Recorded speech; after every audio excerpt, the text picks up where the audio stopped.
जय हिंद दोस्तों, आप सभी का स्वागत है आपके अपने परिवार एएसबी क्लासेस में।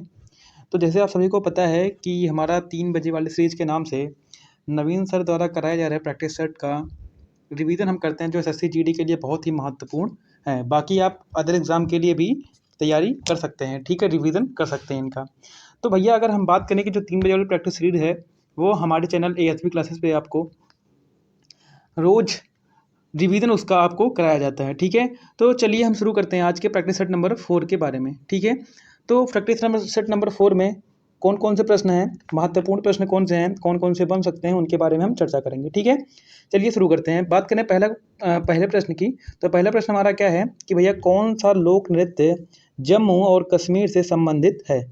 बात करेंगे भैया कौन सा नृत्य हमारा जो जम्मू और कश्मीर से संबंधित है, तो बात करें भैया हमारा जो खुद है KUD, खुद जो होता है भैया वो किससे संबंधित है, वो जम्मू एंड कश्मीर से संबंधित है। क्लियर, कहेंगे हाँ भैया क्लियर है। अच्छा, बात कर लें जम्मू और कश्मीर के जो अन्य हैं वो कौन कौन से हैं। बात करें हमारा हिकात जो है वो कहाँ का है, जम्मू कश्मीर का।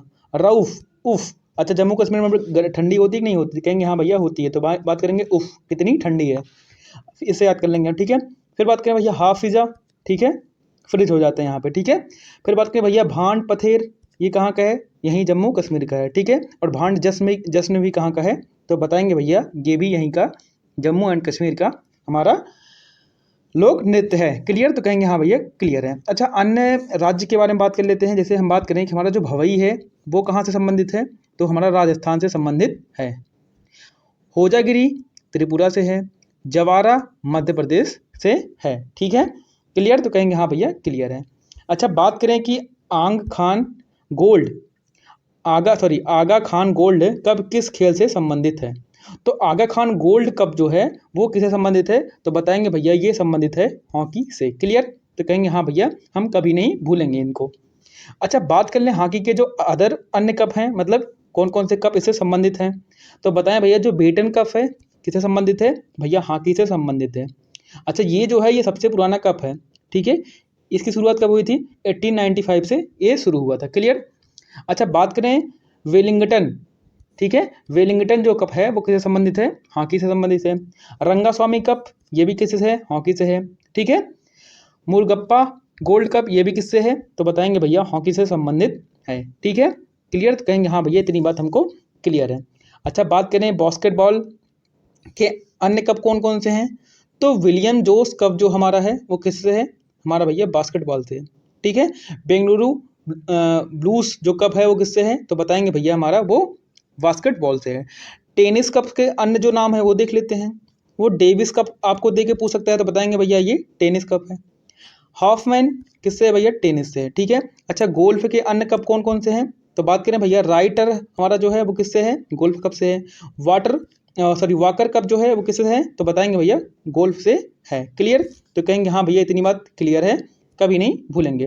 अच्छा, अगले प्रश्न की अगर हम बात करें कि मकर संक्रांति उत्तरायण की शुरुआत का प्रतीक है, तो बात करें भैया जो मकर संक्रांति है वो उत्तरायण का प्रतीक है।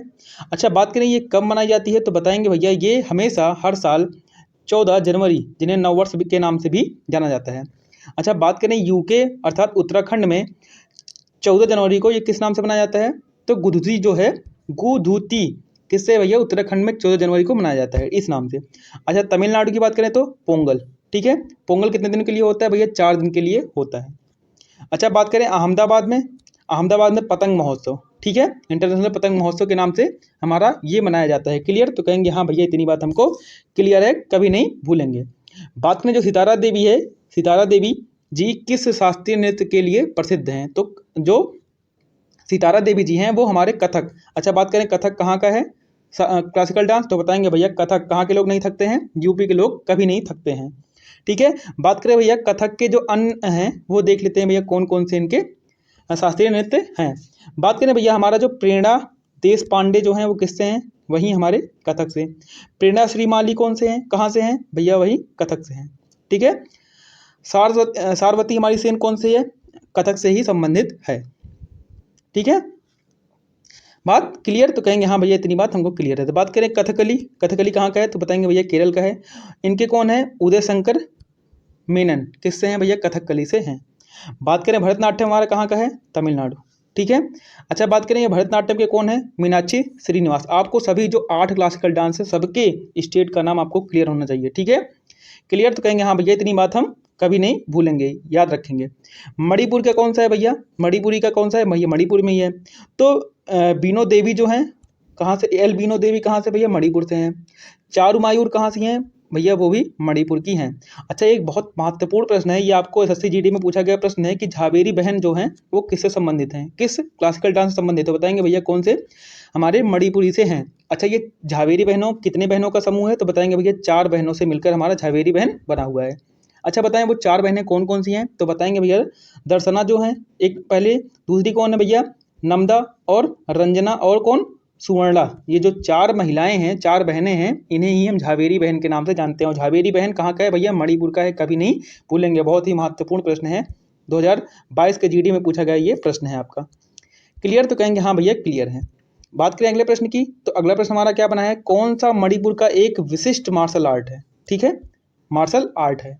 तो बताएंगे भैया हमारा जो थांगटा है, या थांगता भी कहते हैं इसे, ठीक है, जो थांगटा हमारा है वो किससे भैया, मणिपुर से संबंधित है। क्लियर, तो कहेंगे हाँ भैया इतनी बात हमको क्लियर है। अच्छा कभी कंफ्यूज मत होइएगा, आप पूछ लेता है आपको प्रश्न में कि थांग का, ठीक है, एक थांग ता होता है, एक थांग का भी होता है। तो थांग का जो है वो चित्रकारी है, कहाँ का, बौद्ध धर्म का चित्रकारी हमारा है, कौन सा, थांग का है। क्लियर, तो कहेंगे हाँ भैया क्लियर है। अच्छा बात करें हमारा अन्य देश के, बिहू किससे है, तो भैया बिहू हमारा, इसको हम हमेशा याद करते आए हैं कि आसाम क्या आई, बहू आई, ठीक है, कभी नहीं भूलेंगे। अच्छा बात करें जो डंडा यात्रा है वो किससे है, वो बताएंगे भैया उड़ीसा से संबंधित है। कुंभी भैया तमिलनाडु और केरल दोनों में ये होता है। अच्छा कलारीपट्टू, कलारीपट्टू हमारे कहाँ से है भैया, केरल से संबंधित है। क्लियर, ठीक है। अच्छा बात करें तमिलनाडु का कौन सा है, सिलबम जो है हमारा वो किससे है, तमिलनाडु से है, ठीक है। तो तमिलनाडु से संबंधित हमारा है, ठीक है। अच्छा बात करें भैया हमारा जो सरिता सड़क है वो किससे संबंधित है, तो बताएंगे भैया वो मणिपुर से संबंधित है। अच्छा बात करें मलखम्ब, मलखम्ब हमारा एमपी का है, और एमपी का ये राजकीय उत्सव या खेल भी कह सकते हैं, हम कह सकते हैं इनको। क्लियर, तो कहेंगे हाँ भैया क्लियर है। अच्छा गतका कहाँ का है, तो गतका कहाँ से भैया, पंजाब का हमारा ये संबंधित है। अच्छा अगले प्रश्न की अगर हम बात करें भैया, जो हमारा प्रसिद्ध पुस्तक टू लाइफ्स के लेखक कौन है, बहुत महत्वपूर्ण प्रश्न हो सकता है। टू लाइफ्स मतलब 2 जीवन, ठीक है। तो बात करें भैया जो हमारा टू लाइफ्स है उनके लेखक भैया बात करें तो विक्रम सेठ जी जो हैं ये टू लाइफ्स के लेखक हैं, कभी नहीं भूलना। बात करें भैया ये कब लिखे थे, तो वो 1988 में साहित्य अकादमी अवार्ड भी पाए थे। अच्छा वो कौन सी रचना किए थे जिनमें इनको ये अवार्ड मिला था, साहित्य अकादमी अवार्ड, तो बताएंगे भैया इनकी रचना थी कौन सी, the golden gate, the golden gate. अच्छा इनके अन्य जो हमारे इनके जो अन्य पुस्तक हैं वो देख लेते हैं। अ सूटेबल बॉय, कभी नहीं भूलेंगे भैया विक्रम सेठ का है। अ सूटेबल बॉय और अ सूटेबल गर्ल भी इन्हीं की पुस्तक है, ठीक है। अच्छा बात करें बेस्टली टास्क किसकी है भैया, तो बताएंगे भैया ये भी हमारे विक्रम सेठ जी की है, ठीक है। एन एक्वल म्यूजियम किनका है, तो बताएंगे भैया हमारा ये भी विक्रम सेठ जी से संबंधित पुस्तक है। अच्छा अन्य पुस्तक की बात करें हम कि बताएं भैया अरुंधति राय, या अरुंधति राय भी कह सकते हैं, तो इनकी जो पुस्तक है वो कौन सी है, तो बताएंगे भैया the God of small things, ये सभी को रटी होगी। अच्छा बात करें ऋतु बेरी, इनकी पुस्तक है 100 ways to look your best, मतलब आपके पास 100 रास्ते हैं, आपको जो बेस्ट लगे, अगर आपको एक बार सफल होते हैं तो आपके पास 100 रास्ते खुले हुए हैं, ठीक है। इनके बारे में इनमें बताया गया। इनकी किनकी पुस्तक है, तो बताएंगे भैया ये पुस्तक है हमारी ऋतु बेरी जी की। क्लियर, तो कहेंगे हाँ भैया हमको इतनी बात क्लियर है, ठीक है। देखिए भैया जो सुखवंत सिंह का जो है वो कौन सी पुस्तक है इनकी, इनकी है दिल्ली आ नोबेल, किनकी है, सुखवंत सिंह की कहेंगे। ट्रेन टू पाकिस्तान जो बहुत महत्वपूर्ण है, एसएससी इस प्रश्न की दीवानी है, तो बताएंगे ट्रेन टू पाकिस्तान किनकी है, तो बताएंगे भैया सुखवंत सिंह की है। द कंपनी ऑफ वुमेन किनकी है, तो बताएंगे भैया सुखवंत सिंह की है, ठीक है। आगे देखते हैं की है।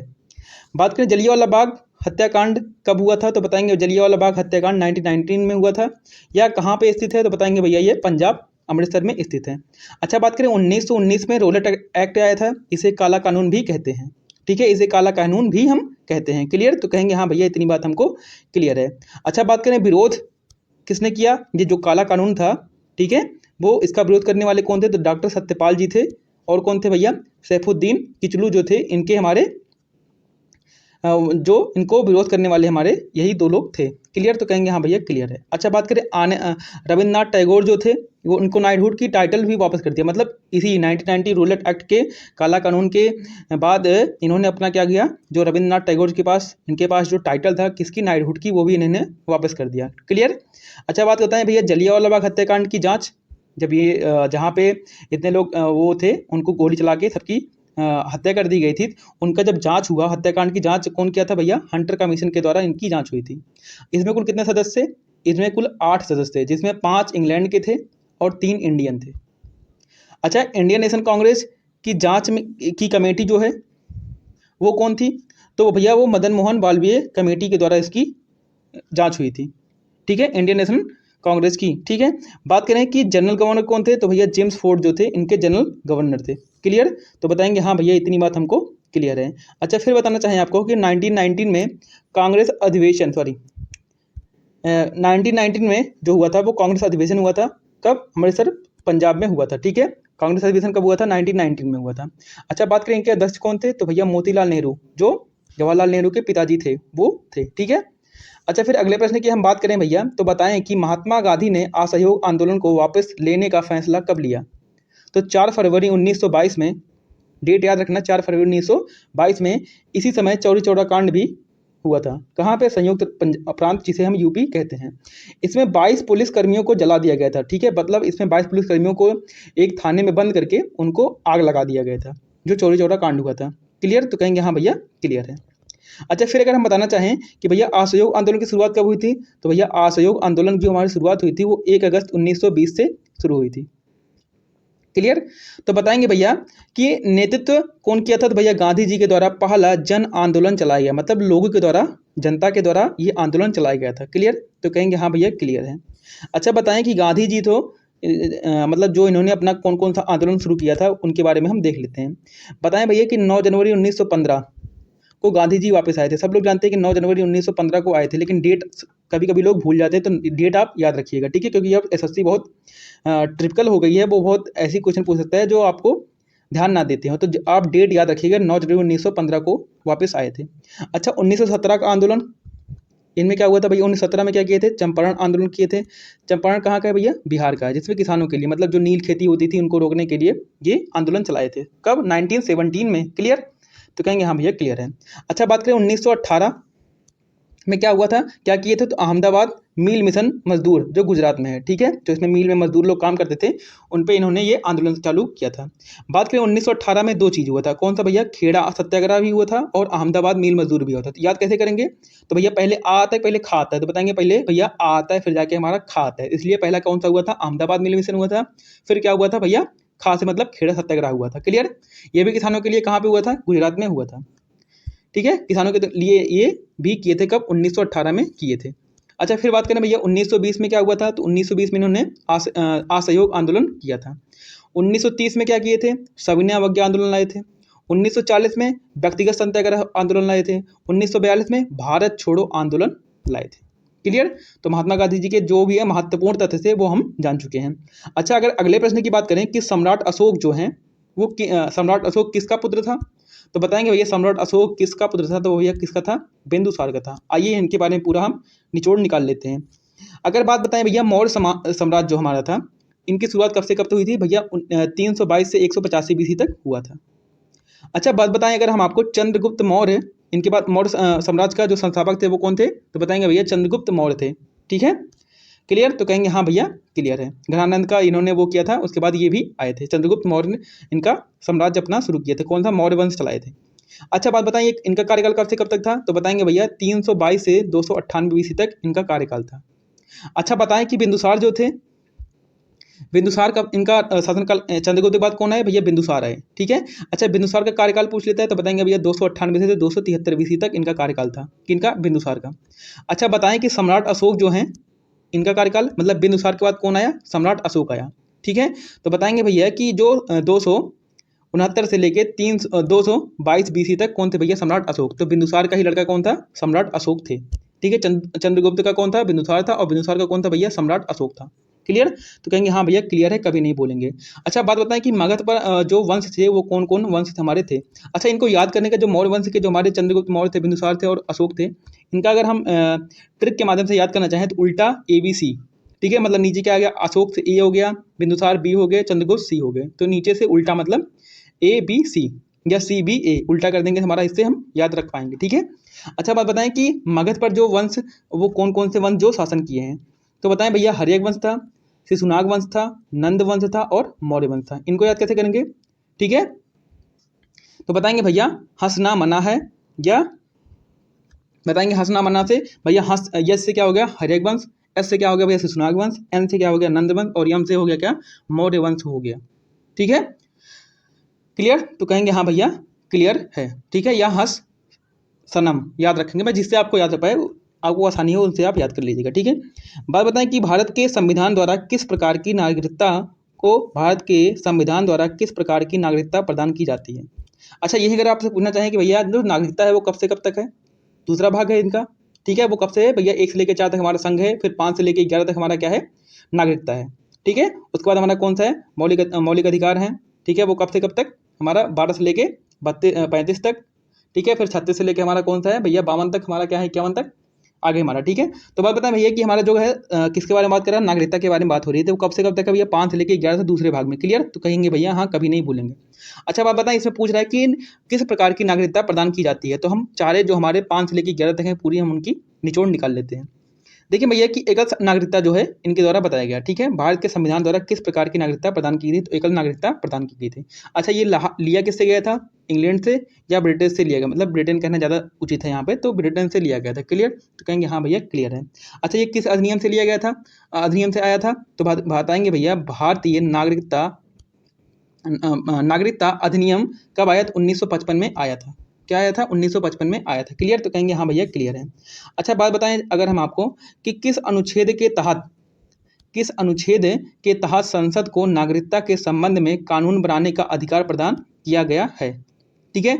तो बताएंगे भैया कि हमारा जो आर्टिकल 11 है वो किससे है भैया, हमारे अनुच्छेद के तहत संसद को नागरिकता के संबंध में कानून बनाने का अधिकार है, किस आर्टिकल में 11 आर्टिकल में लिखा गया है। अच्छा बताएंगे, हमने बताया 5 से 11 तक होता है, तो बात करें भैया आर्टिकल 5 में क्या लिखा गया है, नागरिकता पर चर्चा।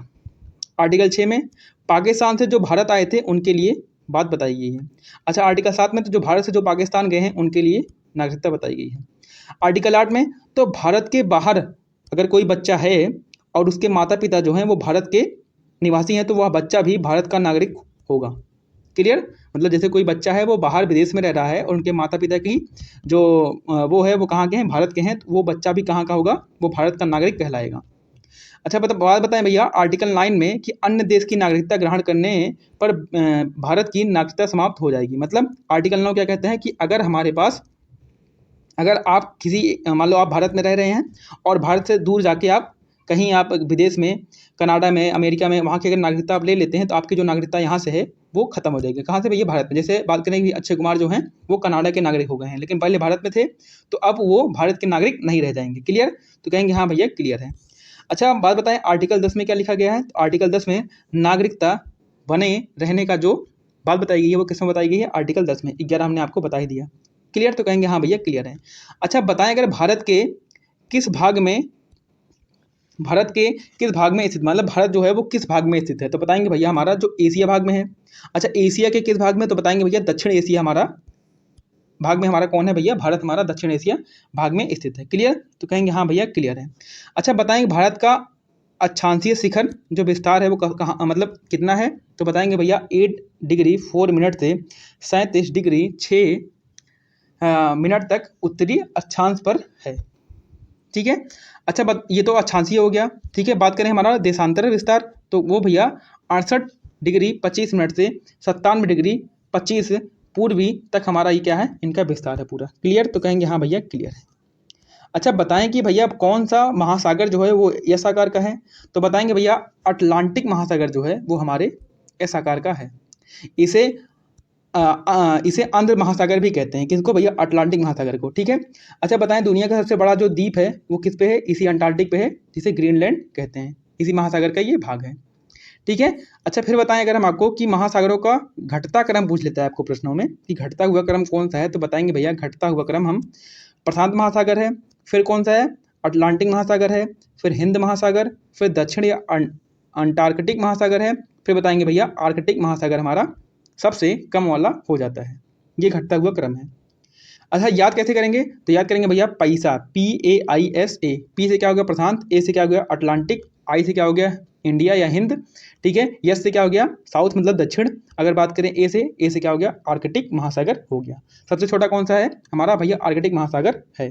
5 महासागर हैं आप सभी को पता है ना, 7 हमारे क्या हैं महाद्वीप हैं और हमारे 5 क्या हैं हमारे महासागर हैं। क्लियर, तो कहेंगे हाँ भैया इतनी बात हमको क्लियर है। अच्छा बताएं अगर वर्ष 2015 में योजना आयोग के स्थान पर गठन किया गया, हमने ये प्रश्न करा भी रखा है लेकिन हम फिर से करवा देते हैं कि नीति आयोग के जब हमारा योजना आयोग चालू हुआ था तो उनके बाद कौन सा आया था हमारा भैया नीति आयोग चालू हुआ था। अच्छा बात करते हैं अगर हम आपसे पूछें कि भैया जो हमारा योजना आयोग था हमारा वो कब से कब तक चालू हुआ था, पंचवर्षीय योजना, तो बताएं बात करेंगे भैया 1951 से लेके पहली कब से था 21 से लेके 56 तक, 56 से लेके 61 तक, 61 से 66 तक, फिर 2 साल का गैप था। तो ऐसे प्रकार से हमारे क्या था भैया वह पंचवर्षीय योजना आयोग था। 2015 में इसे समाप्त कर दिया गया और 2015 में इसके स्थान पर 1 जनवरी 2015 को गांधी जी ने घोषणा की, गांधी जी ने मोदी जी ने घोषणा की कि भैया हमारा जो पंचवर्षीय योजना आयोग है इनको हटा के अब इनके स्थान पर नीति आयोग को लाया जाएगा। क्लियर, तो कहेंगे हाँ भैया हमको क्लियर है। अच्छा पूछ लेता है जो नीति का है उनका फुल फॉर्म क्या है, NITI का फुल फॉर्म, तो national institute for transforming India हमारा जो है वो NITI मतलब नीति का फुल फॉर्म है। अच्छा पूछ लेते हैं हिंदी इसका अर्थ क्या, देख लेते हैं कि राष्ट्रीय भारतीय परिवर्तन संस्था जो है वो नीति का हिंदी अनुवाद है। अच्छा बताएं कि जो उनका गठन कब हुआ था, तो बताएं वही हमने आपको 1 जनवरी 2015 में इनकी गठन हुई थी। इसे थिंक टैंक ऑफ इंडिया भी कहते हैं, किनको, नीति आयोग को। अच्छा बात बताएं कि नीति आयोग के अध्यक्ष कौन है इस टाइम, तो बताएंगे भैया नीति आयोग के जो अध्यक्ष हैं हमेशा PM होते हैं और कौन है इस टाइम, नरेंद्र मोदी जी हैं। अच्छा CEO की बात करें तो CEO कौन है, BVR सुब्रमण्यम जो हैं वो इनके CEO हैं।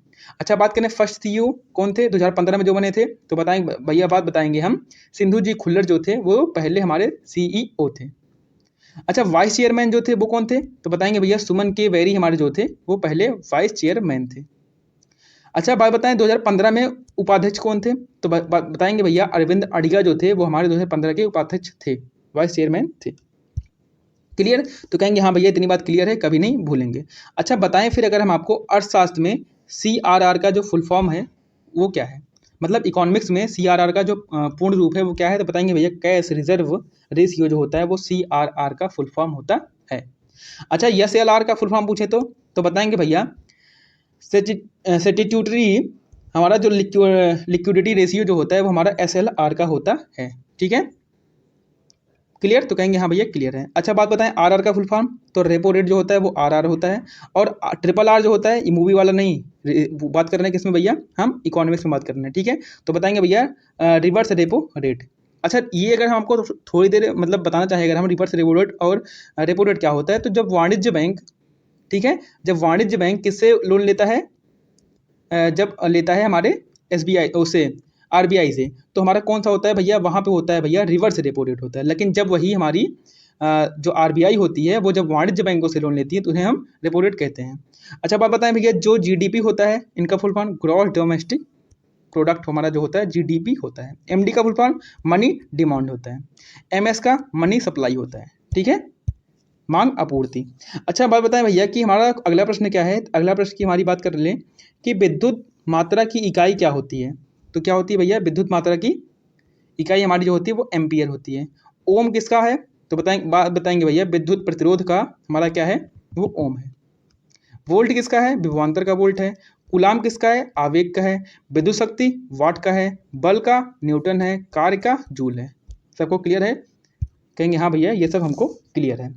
अच्छा बात बताएं फिर एथेनोइक एसिड का रासायनिक सूत्र, जो एथेनोइक एसिड होता है इनका रासायनिक सूत्र बताएं, जो CH3COOH होता है। अच्छा इसे एसिटिक अम्ल भी कहते हैं जो सिरके में पाया जाता है। ठीक है क्या होता है भैया, सिरके में पाया जाता है। ठीक है फिर बताएं अगर हम आपको मेथेनोइक एसिड जो होता है वो क्या होता है, कि इसे फार्मिक एसिड भी कहते हैं। HCOOH जो होता है हमारा वो फार्मिक एसिड होता है। यह डंक में पाया जाता है, किसमें भैया, ये डंक में पाया जाता है। किन के डंक में, जैसे हमारा बिच्छू हो गया, मधुमक्खी हो गया, ठीक है। ततैया जो पीली वाली मधुमक्खी टाइप में होती है वो क्या होती है भैया, ततैया होती है। तो ये सब जो होते हैं भैया वो इसमें फार्मिक एसिड इनके डंक में पाया जाता है। ठीक है, क्लियर? तो कहेंगे हाँ भैया क्लियर, तो वही हमारे ब्लड में जाकर रिएक्शन करता है, फिर हमको वो चीज़ दर्द होती है। क्लियर? अच्छा, फिर बताएं कि भैया मलयालम भाषा में स्नातकोत्तर मतलब पीजी, ठीक है, पोस्ट ग्रेजुएट करने वाली पहली मुस्लिम महिला कौन थी जिसका हाल ही में निधन हो गया? तो वो थी भैया बीसा उम्माल, जो थी हमारी वो पहली मुस्लिम महिला थी जो हमारे मलयालम भाषा में पीजी करने वाली पहली मुस्लिम महिला थी। क्लियर? तो कहेंगे हाँ भैया ये हमको क्लियर है। अच्छा, 2023 में हाल ही में जो निधन हुए थे उनके बारे में चर्चा कर लेते हैं कि 2023 के जो निधन है महत्वपूर्ण मुख्य निधन किनके किनके हुए हैं। बात करें भैया सलीम दुरानी का संबंध किससे है, तो भैया बात बताएंगे इंडियन क्रिकेटर से ये संबंधित है। जमशेद ईरानी किससे हैं, तो बताएंगे भैया जमशेद ईरानी आप सभी को पता है कि steel man of the India के नाम से इन्हें जाना जाता है। एम एस स्वामीनाथन, 1000 बार बता चुका हूँ, वही हरित क्रांति के जनक जो हैं भारत के, वही हमारे कौन है, एम एस स्वामीनाथन। इनका हाल ही में भी निधन हो गया। फिर बताएं भैया श्याम शरण नैनी जो हैं वो किससे हैं, तो भैया ये पहले मतदाता, इन्होंने अपना पहला वोटिंग किया था। पहला वोटिंग करने वाले कौन है भैया, श्याम शरण नेगी का हाल ही में क्या हुआ, निधन हो गया। अच्छा, फिर बताएं भैया कनन रैली, ये हैं मोहिनी अट्टम के कलाकार हमारे कौन है, कनन रैली जी हैं। अच्छा, फिर अगले प्रश्न की बात करें, हमारे भारत के सीएजी गिरीश चंद्र मुर्मू कौन है, हमारे भारत के सीएजी गिरीश चंद्र मुर्मू को किस अंतर्राष्ट्रीय संगठन का बाह्य लेखा परीक्षक नियुक्त किया गया है? इन्हें नियुक्त किया गया भैया WHO, वर्ल्ड हेल्थ ऑर्गेनाइजेशन। कब से कब तक रहेंगे भैया, 2024 से लेकर 2027 तक इनका कार्यकाल रहेगा। अच्छा, बात बताएं भैया WHO की जो स्थापना हुई थी वो कब हुई थी, तो बात बताएंगे भैया स्थापना 7 अप्रैल 1948 में इनकी स्थापना हुई थी। किनकी, WHO की। हाई कोर्ट की बात करें भैया कहाँ पे, जिनेवा में। कहाँ है भैया, स्विट्जरलैंड में हमारा ये स्थित है। अध्यक्ष की बात करें भैया डॉक्टर टेड्रोस जो हैं इनके हमारे WHO के अध्यक्ष हैं। अच्छा, एक प्रश्न आपके लिए है कि आप ये बताइएगा हमको कमेंट बॉक्स के माध्यम से कि जो CAG है वो किस आर्टिकल का हिस्सा है, किस आर्टिकल में CAG के बारे में चर्चा की गई है। क्लियर? तो कहें आशा करते हैं आप सभी लोग इसका प्रश्न अच्छे से देंगे। अच्छा, फिर अगर हम बताएं आपको कि जो ट्रांसजेंडर समुदाय को किस राज्य सरकार ने OBC का दर्जा दिया है, तो ट्रांसजेंडर जो समुदाय है वो किस सरकार ने OBC का दर्जा दिया है, तो बताएंगे भैया मध्य सरकार जो है 1% ट्रांसजेंडर को समुदाय को OBC का दर्जा दिया है। अच्छा, बात बताएं भैया नौकरी आरक्षण देने वाला पहला राज्य कौन है, कर्नाटक। कितने %, 1% देने वाला है। अच्छा, बात बताएं भैया OBC आयोग के जो अध्यक्ष हैं वो कौन से हैं, हंसराज अहीर जो हैं वो इनके OBC के अध्यक्ष हैं। क्लियर? तो कहेंगे हाँ भैया हमको ये क्लियर है। ठीक है, तो बस आज के लिए इतना ही था, बाकी अब मिलते हैं हम आपको नेक्स्ट क्लास में। आशा करते हैं आप सभी को ये सारी बातें क्लियर समझ में आ रही होंगी। ठीक है, किसी भी प्रकार का आपको कोई भी परेशानी नहीं हो रही होगी। अगर कोई परेशानी होती तो आप हमें कमेंट बॉक्स के माध्यम से बता सकते हैं। ठीक है, तो हमारी जो प्रैक्टिस सेट है ये लगातार आपको GD तक, जब तक आपका एग्जाम नहीं हो जाता तब तक आपका ये प्रैक्टिस सेट चलता रहेगा। आशा करते हैं सभी लोग हमारे चैनल को लाइक करेंगे, शेयर करेंगे, सब्सक्राइब करेंगे, कमेंट करके बताएंगे कि आपको ये सेशन कैसा लगा। क्लियर? तो हाँ ठीक है भैया, बाकी आज के लिए इतना ही, बाकी मिलते हैं आपको नेक्स्ट सेशन में। ठीक है, जय हिंद, जय भारत, जय माँ सरस्वती।